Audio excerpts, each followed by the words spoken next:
Usa ka pagtuo, usa ka tingog, usa ka katawhan.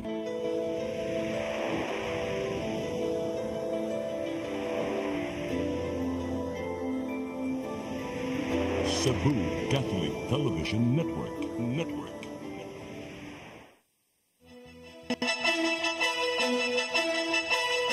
Uluhan sa mga balita sa Sayre 47. Pagpangandam alang sa umaabot Fiesta Senior, karong Enero sunod tuig anaa na sa 70%. Klase sa tanang pampublikong tungaan sa dakbayan sa Lapu-Lapu ug Lapu-Lapu City College ug mga adlaw suspendido. Patay lawas sa usa ka babay gilabay sa South Road Properties. Duha ka mga trabahante nagatudan og dust collector sa San Fernando patay. Sugbo, Kabisayan ug Mindanao, Pilipinas og katawhan kutos maabot sa tong Sibya sa tibuok kalibutan mayong hapon. Live kita karon sa CCTN Channel 47 og kini ang tulumanon sa nag-unang kasayuran nga angay natong masayran. Ako si Dennis Tabar. Tulumanon sa patas ng mga balita ug opinyon. Ako si Danica Cabales. Kini ang Sayre 47.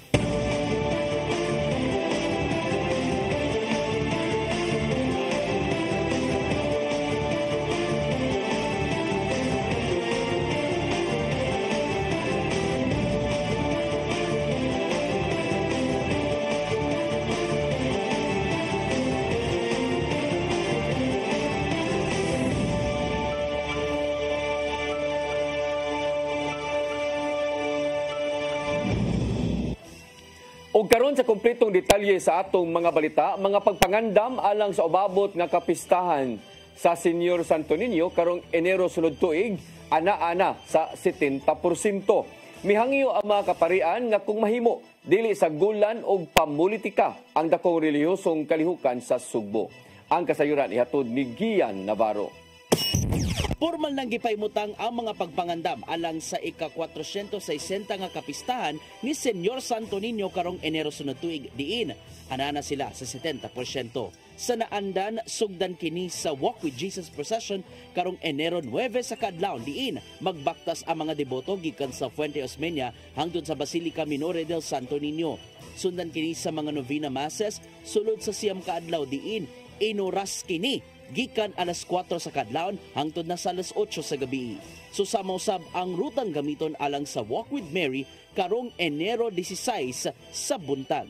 Maong nakig-alayon ang mga kaparian sa Basilica ngadto sa mga nagdumala sa Cebu Bus Rapid Transit Project aron masiguro ang kaluwasan sa mga magbaktas. With the help of the city government and other government agencies, the media called the attention of Cebu BRT na hapit na ba ang December. We hope na by December 16, since always not December 16, the Misa de Gallo is our site next year as a foundation of the or Fiesta Senior, mahumanaw ka ang needs diya sa kadalanan sa Osmeña Boulevard. Atong sa bispera sa Fiesta Senior, gamito ng barko sa Medallion Transport isip galyon nga mo'y sakyan sa imahen sa Balaang Bata. Samtang agion sa mga dagkong dalan sa amihan ng bahin sa Cebu City alang sa solemn foot procession sa hapon. Since you are using the northern part of the route, that's our route 3 sa amo ang manual, no? Then we utilize that one in 2023. I think we are assured na that is the final route for this year. Hindi na kita mausap. Usab sa kaparian nga magpabilin ang pagkabalaan sa kapistahan ni Senyor Santo Niño. Kay na timing man sa ting eleksyon, giawhag sa mga pari kadto mga politiko nga di gamiton ang relihiyosong kalihukan sa ilang pamulitika. Apan bukas na sila sa mga politikong mosalmot sa mga kalihukan isip yanong diboto. And we're only asking them if as much as possible na also to give courtesy to the other devotees, no? That they also respect, no, kung sa magani ang atmosphere during the celebration. So, ang pahimangdong sila. Walay po asino na pagpakigalayon sa mga kaparian ngadto sa mga sakop sa kapulisan ug ubang otoridad aron masigurong luwas. Aduna sila ipatumang buwag nga entrance areas alang sa mga manimba ug managkot sa sulod. kutubra sa 5,000 ka mga deboto ang makasud sa Pilgrim Center apan adunay dakong screen nga ibutang sa gawas alang sa ubang manimba. Strikto usab nga gipatuman sa sulod ang dress code policy aron mahapsay usab ang tanan. Smooth sailing na lang yung pagsud sa Basilica, we're encouraging if they can, dili na sila magdala sa mga backpacks. Kung kaya nila madala ang gamay na bag, much better. Navarro, CCTN News.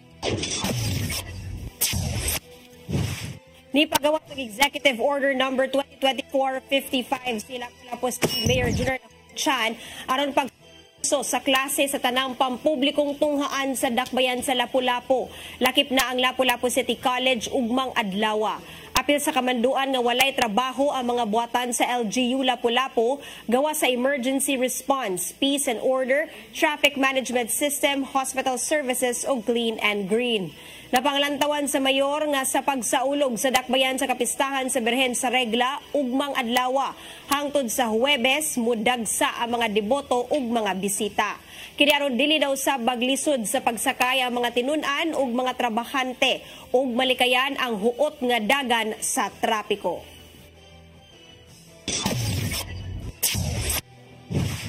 Admin sa Facebook page sa kamatuoran sa Opon nga usa ka political critic gipasakaan og laing 5 ka ihap sa kasong cyber libel. Dili lang ang mayor mao'y nipasaka kundi lakip na usab ang usa ka barangay kapitan ug usa ka kawani sa City Hall. Ang kasayuran ihatod ni Cristel Joy Filierca. Gipasakaan og laing 5 ka ihap sa kasong cyber libel ang admin sa Facebook page nga kamatuoran sa Opon ni adtong Nobyembre 15. Mahinumduman nga ang tattoo artist o political critic nga si Humpre Elvera gipasakaan na ni Mayor Junior Chan og 5 ka ihap sa kasong cyber libel ni adtong Oktubre 30. Apan sa maong dugang kaso, dili na lang ang mayor ang nipasaka, apan lakip na si kanhulaw barangay kapitan Rofo Bering og Louie de los Santos nga usa sa mga kawani sa City Hall. Si Mayor Chan nipasaka og usa ka ihap sa kasong cyber libel. 2 ka ihap sa kasong cyber libel og slander ang gipasaka ni Kapitan Bering o grave threat ang gipasaka ni De Los Santos. Mato ni Kapitan Bering ni adto pang tuig 2019 ang pagpangdaot kaniya ni Elvira. Apan karon lang siya nakabaton og kaisog human nga gisugdan kini ni Mayor Chan. Mga 3 weeks ago, di-file ang mayor og kaso kontra niya. So na-inspire ko sa gihimo ni Mayor Ahong ba nga kanabitang kining mga tao nga pataka ulti kanang mga business ng mga decisions. So na-inspire ko nga mo pagpugog kaso against niya. Laing nakapaduso kaniya nga mopasaka og kaso tungod sa gi-upload nga video sa nahisgotang page nga nakuha ni adtong milabay pa nga tuig nga giingong makita ang pagpangkaltas sa mga madawat sa mga benepisyaryo sa tupad alang sa proyekto sa bayanihan. Kapag nanubra na po ang gihimo ba? Kay gipalabas pa ko nila god nga nangwarta ta atong bahin sa tupad, nag-splice ang atong mga video to effect nga ilang ipakita nga nangwarta ta sa bayanihan.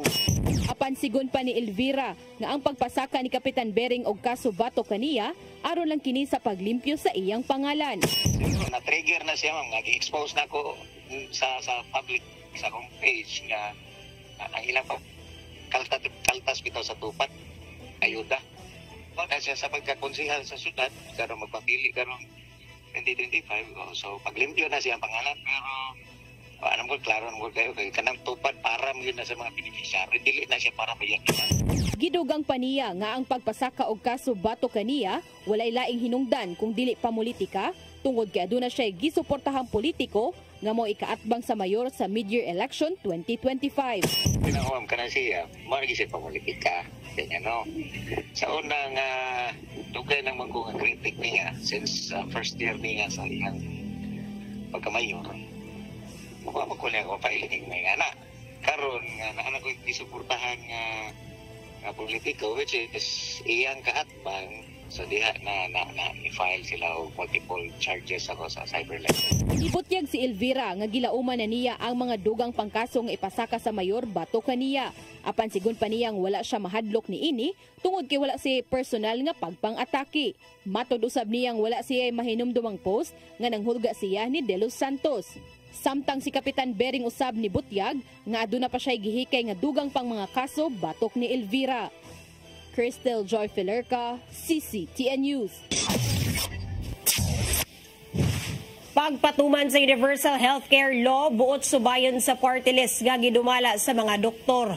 Mas tutukan usab dila ang nahimong desisyon sa Korte Suprema bahin sa unused funds sa PhilHealth. Ang kasayuran ni hatod ni Gian Navarro. Buot sukit-sukiton sa HEAL PH party list ang nahimong pagpatuman sa Universal Healthcare Law dinhi sa nasod. Sumapa sa ilang first nominee nga si Dr. John D. Flavier nga hinay ang nahimong pagpatuman sa mong balaod nga naninguhang himuong barato ang healthcare sa publiko. Sa igayo makadaog sila sa eleksyon, ilang subayon ang mga ahensya sa gobyerno nga dunay responsibilidad sa pagpatuman ubos sa Universal Healthcare Law. Kini aron mahatag among matang sa serbisyo ngadto sa mga labing kabus nga nanginahanglan og tabang medikal. So how can there be people dying for lack of money when there is a 1 trillion budget for health scattered all over the Philippine government coffers? Ang labay nga simana nahukman sa Korte Suprema nga nagsupak sa pagtunos sa unused funds sa PhilHealth ngadto sa National Treasury. Sa kasamtangan ana sa 60 billion pesos nga pundo ang nabalhina sa Treasury diin aduna pay nabilin nga 29.9 billion pesos sa PhilHealth. Apan gibabagan kini sa korte, pinaagi sa temporary restraining order. Giduyog ginoon sa mga party list ang nahimong paghangup sa ubang mga politiko ug ahensya kinsang nanawagan nga pahimuslan usab kini sa mga kabus. Sanglit kabayin man kini silang tinguha nga mao ang mas accessible nga healthcare sa higayong matakboyan man sa mga sakit ug di magbaguod pag-ayo sa mga gastuhanan. Sapagkat aminin na natin na limitado po ang maibibigay na benepisyo sa PhilHealth, ito po ay isang guarantee card paghawak po ng bawat isang Pilipino at pumunta siya sa kahit saan, private, public, i-honor po yung card na yan. Ito po ay guarantee na mabibigyan siya ng serbisyo. Apil silang subayonon mao ang nagkagamay na nga healthcare workers din sa Pilipinas. Kini pinaagi sa iduso nila mga balaod ingon man uban pa mga programa nga buot ipatuman sa umaabot. Gian Navarro, CCTN News. Paigo ra ang tag 42 pesos nga matag kilo sa wheelmill rice aron mapahigayon kung magbalipayon ang mga mag-uuma ug mga konsumidor. Kini ang napangnantawan sa Department of Agriculture Secretary Francisco Tio Laurel Jr. Subay na usab sa presyo sa bugas humay. Sumapa ni Laurel nga gikinahanglang dili mausik ang kahago sa mga mag-uuma pinaagi sa paghatag og makiangayong presyo sa bugas. Nakita sa Department of Agriculture nga mas barato ang presyo sa wheelmill rice dinhi sa nasod itandi sa mga gibaligyang bugas gikan sa Thailand o China.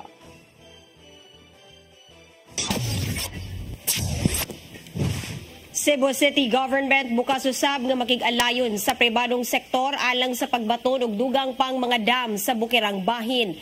Subay kini sa gikabalak ang anam nga paglurang sa tinubdan sa tubig sa dakbayan. Ang kasayuran ni hatod ni Gian Navarro.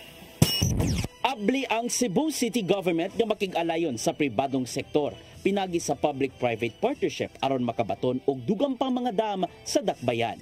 Pinasubay kini sa plano ni Mayor Raymond Alvin Garcia nga magbaton og Gabion Dam sa bukirang bahin aron sawon ang tubig gikan sa mga kusog nga pag-uwan.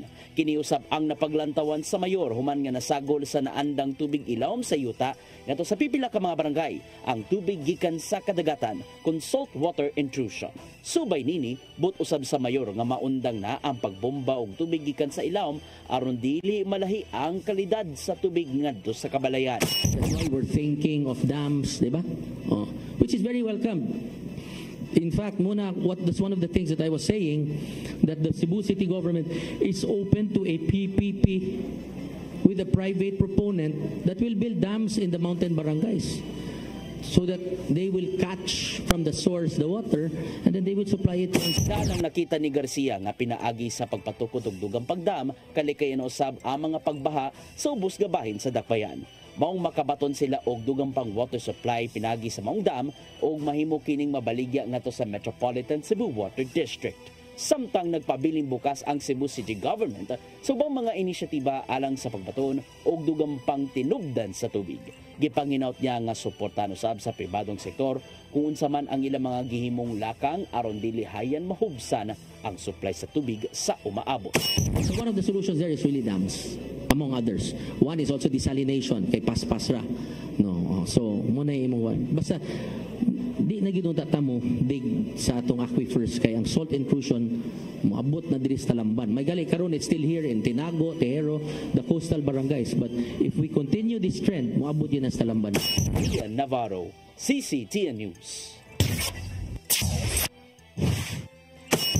Mosunod, patayng lawas sa usa ka babae gilabay sa South Road Properties. Kana og daghan pa mga balita sa pagbalik sa Sayre 47.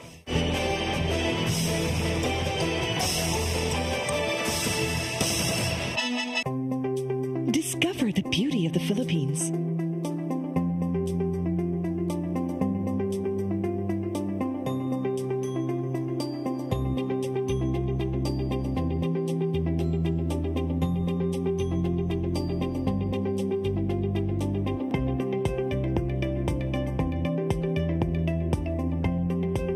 With Philippine Airlines, the country's flag carrier.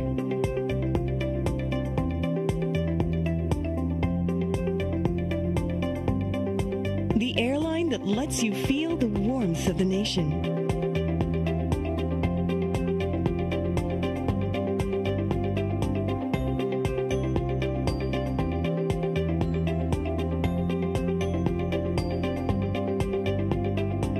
Mabuhay.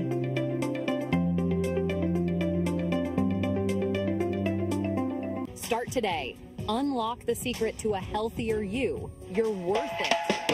Health Wealth, Health Plus, Easy Flow, and Health Lift Plus. Health Wealth. Your path to a new start. Nutrition, exercise and elimination, water, sunlight, temperance, air, rest and recreation, and most of all, trust in God. Learn from our doctors. Be blessed by the testimonies of our overcomers.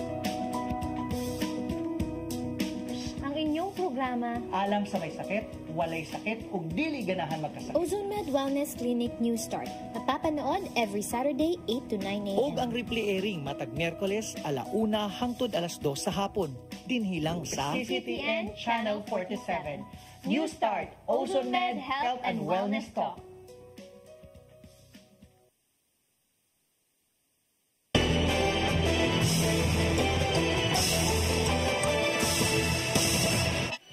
Balik sa ato mga balita, kapulisan sa Dakbayan sa Sugbo padayong miila sa usa ka babae nga napalgang wa nay kinabuhi sa bayada sa South Road Properties habig sa barangay Mambaling. Sa mga investigador misubay na usab sa kuha sa CCTV camera human mibutyag nga usak sa mga saksi adunay usa ka sakyanan nga mihunong sa lugar ug milabay sa mao nga babae. Ang kasayuran ihatod ni Arnold Bustamante. Patay na nga naabtan sa Mambaling Police Station ang usa ka babae nga gito ang gilabay sa may bayo sa South Road Property habig sa barangay Mambaling Dool sa Taytayan nga nagdugtong sa Dakbayan sa Talisay ug sudad sa Sugbo alas 4 ganang buntag. Ang biktima giunagway sa mga pulis nga nagsulo og itom nga polo shirt, itom ang karsones ug itom usab ang medyas nini ug dunay gitason nga 5'3". Dali nga meresponde ang mga sakop sa Cebu City Disaster Risk Reduction Management Office aron masusi kung duna pa ba kini timailhan nga buhi pa panasuta nga patay na kini. Usa sa mga kawani sa bantay dagat ang nakabantay nga dunay matud pay usa ka sakyanan ang mihunong sa mga lugar ug dunay nagikanaog nga tawo ug gitambog sa dagat. Matud ni Police Major Efren Diaz Jr., hepe sa Mambaling Police Station, nga padayon pa sila karon sa pag-ila sa mga biktima lakip na sa mga suspitsado nga may naghimo sa krimen. Sa karon pa no sir, we're still conducting investigation, wala pa tay identity po sa victim. Ang hepe sa kapulisan sa Dakbayan sa Sugbo, Police Colonel Antonieto Cañete, may mando sa Mambaling Police Station nakip na sa iyang tracker team nga modusa og lawom nga investigasyon aron mapadali ang pag-ila sa biktima nakip na sa mga suspitsado. Nagtuo si Cañete nga wala diha sa SRP gihimo ang krimen ug igulang kini nga gilabay sa mga lugar. Yes, we conduct close and deep investigation about the origin of that commission of the crime. Now, CCTV, and most probably, wala nakaila But with that discredit the possibility nga nakaila. Pero so far, as of this time, dili na nagadiri o murag. It was, the crime started from the other places. Si Police Colonel Antonieto Cañete, ang patayng lawas sa biktima nakaroon sa St. Francis Funeral Homes o gingong dunay samad sa liog nini apan wala pa matino kung gidungga ba o agi sa tinuukan. Tungod nini nanawagan si Dia sa publiko kung kinsa katong nga dunay membro sa pamilya nga na missing labing maayo nga makigalayon kanila alang sa pagtandi sa panagway sa biktima. Base na nakakita ganina na pwedeng mag-witness at lang mo sa Police Station 11 sa Pampaling Police Station para makakuha tayo mga information para masolba ganing kasuhan. Or ito na rin na missing? Yes, sir. Yes, sir. Kung napod mga na-missing na mga relatives diha, ato lang ni sa Police Station 11. Si Police Major Efren Diaz, ginakdang ipaubos sa autopsy ang patayng lawas sa biktima para masayran kung unsa gyud ang hinungdan sa iyang kamatayon. Arnold Bustamante, CCTV. Nagkadaiyang kalihukan alang sa pagsaulog sa Drug Abuse Prevention Control Week gipahigayon sa Mandawi. Samtang Substance Abuse and Mental Health Office sa Dangerous Drug Board gihatagan og 9.5 million pesos pag-renovate sa pasilidad. Ang kasayuran ni hatod ni Mary Rose Sagarino. Gipanguluhan sa Mandawi Substance Abuse and Mental Health Office ang kalihukan ng pagsaulog sa Drug Abuse and Prevention Control Week. Ang pagsaulog palugwayan hangtod Nobyembre 29. Kagahapon nila gipahigayon ang opening ceremony din adunay nagkadayang produkto ang gipangbaligya at ubangan sa City Hall. Sa Nobyembre 23 ipahigayon usab ang gala night samtang sa Nobyembre 27 ipatuman ang medical mission ngadto sa Pahara Park sa Barangay Umapad. Aduna usay gipahigayon nga basketball tournament alang sa mga drug warriors. Sa closing ceremony sa Nobyembre 29 nagkadayang kalihukan ang gipahigayon maglakip sa Unity Day, Family Day o Warriors Got Talent. It centers more on the warriors, ito ang mga recovering PWODs. Kay kanang weird man pud mag-celebrate ag DAPC then wala day ini ang mga tao nga atong gi-celebrate or ang mga tao jud nga kuan. So since ang ato ang perspective naman gud sa substance use disorder is more of a health perspective, mo na to ang gi-gear upon. Samtang gipahibaw ni Manzano nga gi-award sila sa Dangerous Drugs Board og 9.5 million pesos nga financial support gamiton sa pag-renovate sa ilang pasilidad maglakip sa drug test laboratory, outpatient rehabilitation program o community-based mental health facility. So it's the first of its kind and we're happy because murag in line ra pud ni siya sa amo ang gipanghimo diri nga gi-integrate na natong substance or mental health, and the national government is also looking into ways how to do that, and we're happy that they're looking at Mandawi City as more of a template for how to do this in a wider scale. Ang renovation gilauman nga masugdan human sa signing sa Memorandum of Agreement tali sa DDB ug Mandawi sa unang semana sa Disyembre. Mary Rose Sagarino, CCTN News. Magbabalaod sa Zambales na mahayag nga manubag ang Vice Presidente nga si Sara Duterte sa gidangatan sa 200 ka mga empleyado sa iyang buhatan nga nabutang na sa alanganin. Samtang nagpabiling tanghaga kung si kinsa kini si Mary Grace Piatos nga namirma sa confidential funds. Ang kasayuran ihatod ni Gian Navarro. Kinahanglang manubag si Vice Presidente Sara Duterte sa kahimtang sa 200 ka mga trabahante sa Office of the Vice President nga nakaroon sa alanganin. Kini ang reaksyon ni Zambales Representative J. Congun subay sa pagpanira sa pipila ka mga OVP satellite offices human wala gipanalipdan ang gipangayong 2 billion pesos nga budget sunod tuig. Usa si Congun sa mga nagsukit-sukit sa budget sa OVP isip Vice Chairman sa House Good Government and Public Accountability Panel. Sa milabay nga simana na mahayag si Duterte nga mapugos sa pagpahunong sa trabaho sa 200 ka mga sakop kung uyunan sa Senado ang desisyon sa Kongreso. Nasayran nga inay tumanon ang gipangayo anaara sa 733 million pesos ang naaprobahang budget sa OVP sa Kongreso. Sumapa ni Congun nga gyatagan nila og higayon nga makapanalipod si Duterte sa gipangayong pondo apan napakyas ra hinuon. Kapila nang napakyas usab si Duterte sa pagtambong sa budget hearing sa Kongreso bisan og kapila ng gidapit. Gani nagdumili gyapon siya sa pagtambong sa investigasyon sa mga House panel kung giun sa paggasto ang nakalabay nilang confidential funds. Tuod man, nagtampo-tampo ang mga kongresista ubos sa House Good Government and Public Accountability Panel sa ilahang reward money. Mutanyag sila og 1 million pesos gaganti kung naay makatubag kung kinsa si Mary Grace Piatos nga namirma sa kadaghanan sa mga acknowledgement receipts alang sa confidential funds. Kini ang nimong hagit ni Kongon human na mahayag si Duterte nga pinasikad sa pamulitika ang investigasyon bahin sa mong pondo. Sumapan niya nga kinahanglanon among tubag aron makita nganong ing-ana kadako ang mga gipanggasto nga nagigikan sa confidential funds. Natribukar ang pirma ni Mary Grace Piatos human nakitaan sa House panel nga dunay mga sipyat sa pagpamirma sa mga acknowledgement receipt. Kini aron unta pamatud-an ang nimong paggasto sa confidential funds sa OVP gikan 2022 hangtod 2023. Gian Navarro, CCTN News. Anda musanong ang syudad sa Mandaue sa hangyo sa Malacañang nga likayan ang pagpaygayon og bongga nga Christmas party ug gihatag ang kwarta sa mga naapektuhan sa bagyo. Ang panawagan agi og pakighiusa sa minilyon nga kaigsuonan nga padayong nagbangutan sa nawala nga mga mahal sa kinabuhi, panimalay og panginabuhian tungod sa mikuso-kuso nga bagyong nangagi. Sa usa ka pamahayag, si Presidente Marcos pinaagi sa Executive Secretary Lucas Bersamin mihangyo sa mga ahensya sa gobyerno nga himuong simple ang Christmas party ug ang savings sa pagpaus-us sa selebrasyon ihatag sa nabiktima sa kalamidad. Bato ni Mandaue City Mayor Glenn Bersede nga uyon siya sa pagdaginot sa gastuhon alang sa Pasko ug paghatag sa nanginahanglan. Ang Mandaue nigahin og 16 million pesos alang sa Pasko sa Mandaue ug year-end activities karong tuiga. Kinahanglan jud ta magdaginot kay maayo man atong syudad kay natay budget yun, no? Igong budget, pero magtanaw ka sa ubang mga kung bitaw, sama sa napiktahan sa bagyo. Grabe kayo. Kung siya matabang na to, akong awago ng konsiho, kung siya matabang na to, makapadala ka na to kinabang. Libuan ka mga individual, gikan sa 19 ka mga barangay sa mainland Lapu-Lapu ang nitagsa kagahapon sa Liberty Shrine sa Barangay Mactan alang nasa pagpahigayon sa profiling sa Department of Labor and Employment kunduli. Alang kini sa pagpili sa last batch nga benepisaryo sa tulong panghanap buhay sa ating disadvantaged displaced workers kung tupad karong tuiga.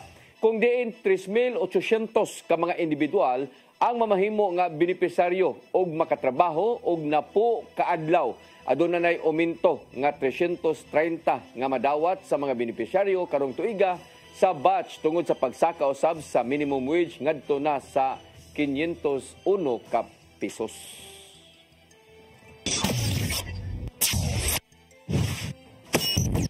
Mosunod, duha ka matrabahante na datugan og dust collector sa San Fernando patay.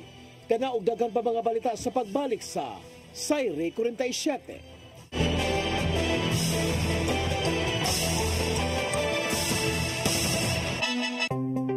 Discover the beauty of the Philippines.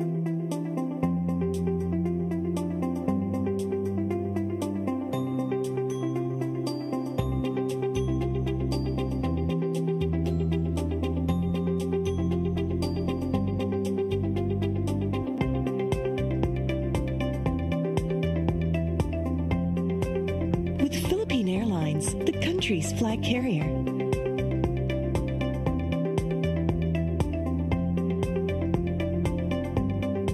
The airline that lets you feel the warmth of the nation.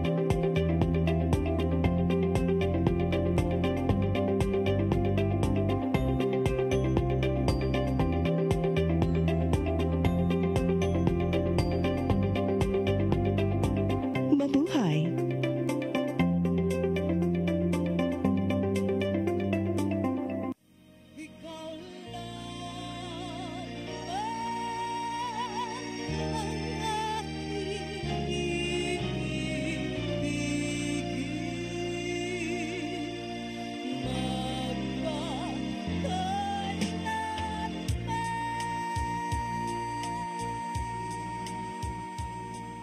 Ami Filomeno, tubong Mindanilla, Cebu, graduado sa kursong dentistry. Apan, ang gugma sa pag-awit mo'y mipaswabi sa iyang kasing-kasing. Si Ami mo'y miawit sa theme song sa teleseryeng Siya ug Ako sa Kangit-ngit.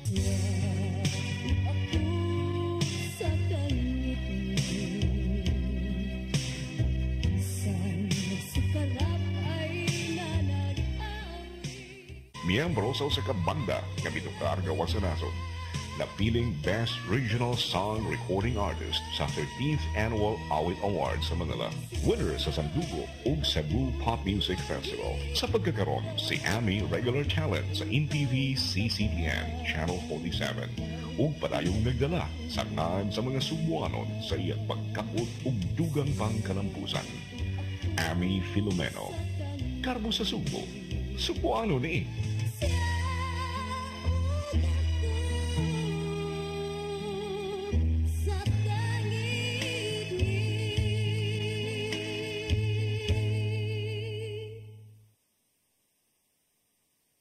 Your path to a new start. Nutrition, Exercise and elimination. water, Sunlight.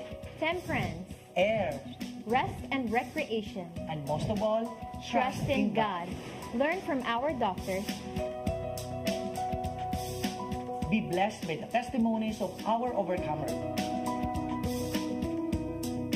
Ang inyong programa, Alang sa may sakit, walay sakit, ug dili ganahan magkasakit. Ozone Med Wellness Clinic New Start. Napapanood every Saturday 8 to 9 a.m. Og ang replay airing matag Miyerkules 1:00 hangtod 2:00 sa hapon.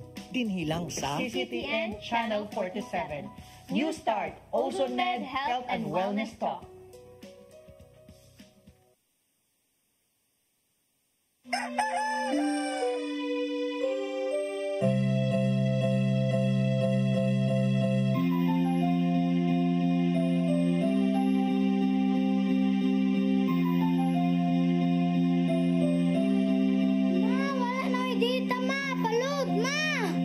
Sorry ma'am, na-late ko.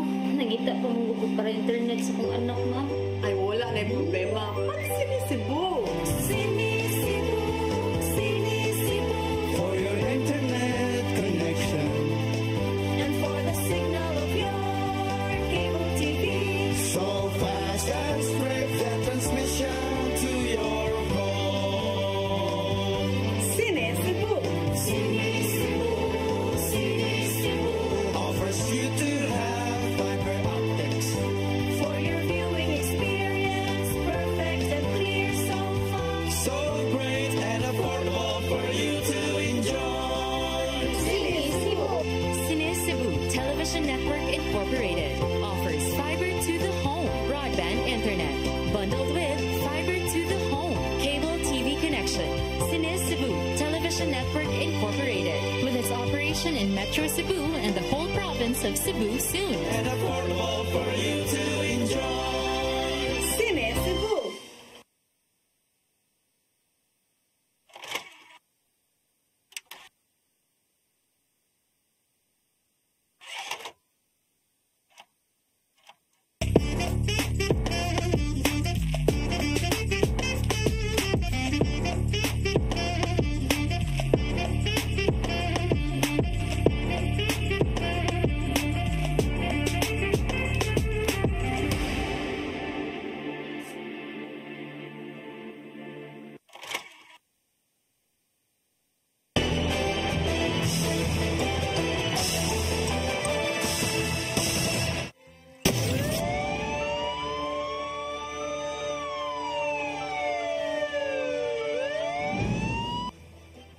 Balik sa atong mga balita, patay ang duha ka mga trabahante human nadatugan o gas collector gikan sa usa ka himuanan og simento sa lungsod sa San Fernando kagahapong adlaw. Suma pa sa San Fernando PNP nga gitahasan silang Junel Bauridan o Chaolin Sabayton nga hinluan ang mga nagpasad nga simento. Nigamit sila og vacuum aron suyupon ang mga abog. Apan nadatugan na hinuon sila sa dust collector og natagak nga daling gida sa tambalanan ang duha dito sa Karkar District Hospital apan nakabsan gayud kini sa ilang kinabuhi. Gibutyag ni Dole 7 Director Lea Cornelia Esteliore nga magpadaan na sila og mga sakop sa mao nga cement factory sa pagsubay kung aduna bay tulubagon ang mao nga kompanya sa gidangatan sa ilang trabahante.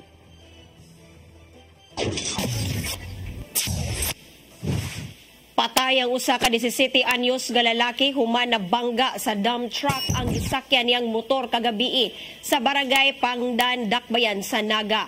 Sumapa sa investigasyon sa Naga City PNP nga nagbiyahe kagabi ang ulitaw nga si Jesse Dale Abadiez, taga barangay Lutak sa Maong Dakbayan. Apan gikasugat niya ang dump truck nga gimaneho sa 25 anyos nga si Larry Balabad, taga Dakbayan sa Toledo. Nasuta sa kapulisan nga mikawat og lane ang motorista, hinungdan nga maayo ang pagkabangga niini ngadto sa truck. Naputol ang paa sa motorista human sa insidente. Apan wala hinuon masalbar ang kinabuhi sa dihang gidala na kini sa Tambalanan sa Carcar City. Samtang gikustodiya na sa kapulisan ang dump truck driver ug magatubang og kasong reckless imprudence resulting to homicide. Samtang gipasidunggan sa syudad sa Mandawi ang pulis nga nakasulbad sa duha ka mga kaso sa hit and run nga dunay mga nangamatay. Sa regular nga sesyon kagahapon gipasidunggan si Police Staff Sergeant Maximo Muniba Jr., investigador sa Traffic Enforcement Unit sa Mandawi City Police Office. Subay na sa gihimong investigasyon sa paggukod sa miiskapong nga mga suspek. Ang duha ka hit and run hitabo sa Barangay Kabangkalan niadtong Oktubre 2 o Barangay Hagubiao niadto nga Oktubre 6 diin niresulta si kini sa pagkamatay sa 3 ka mga biktima. Very challenging it during the time of follow-up investigation kay wala mamikaila. Ang amo alang sa dapita ilang portion sa damage or makita na mo ang plate kana maka-continuous na mo ang among follow-up investigation. Naa say mga bystander nga atong makita nga maka-istorya or maka-witness na say credible nga CCTVs like Mandawi na mangida ato almost tanang corner sa Mandawi City na amang yun. So as a guardians of the road and eye on the sky, among paningkamutan nga maklokit gina mo ang tanan nga mga insidente within sa among area. Mao kadtong naglangkob sa atong mga balita sa Sayre 47, ako si Dennis Taba. Sa atong countdown, 36 kaadlaw na lang sa dili pa ang Pasko. Ako si Dr. Kabayan, uba sa inyong paboritong tulumanon. Sayre 47.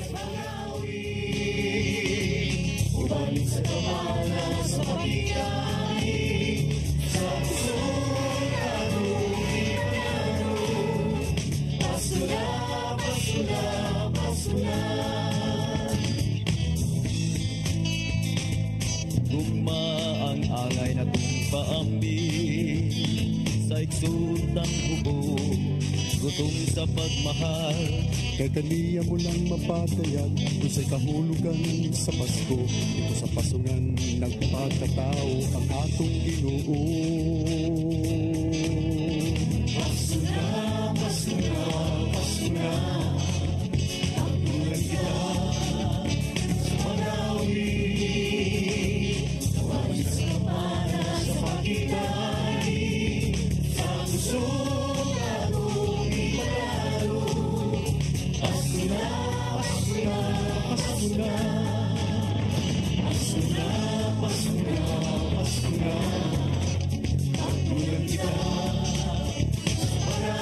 Start today. Unlock the secret to a healthier you. You're worth it.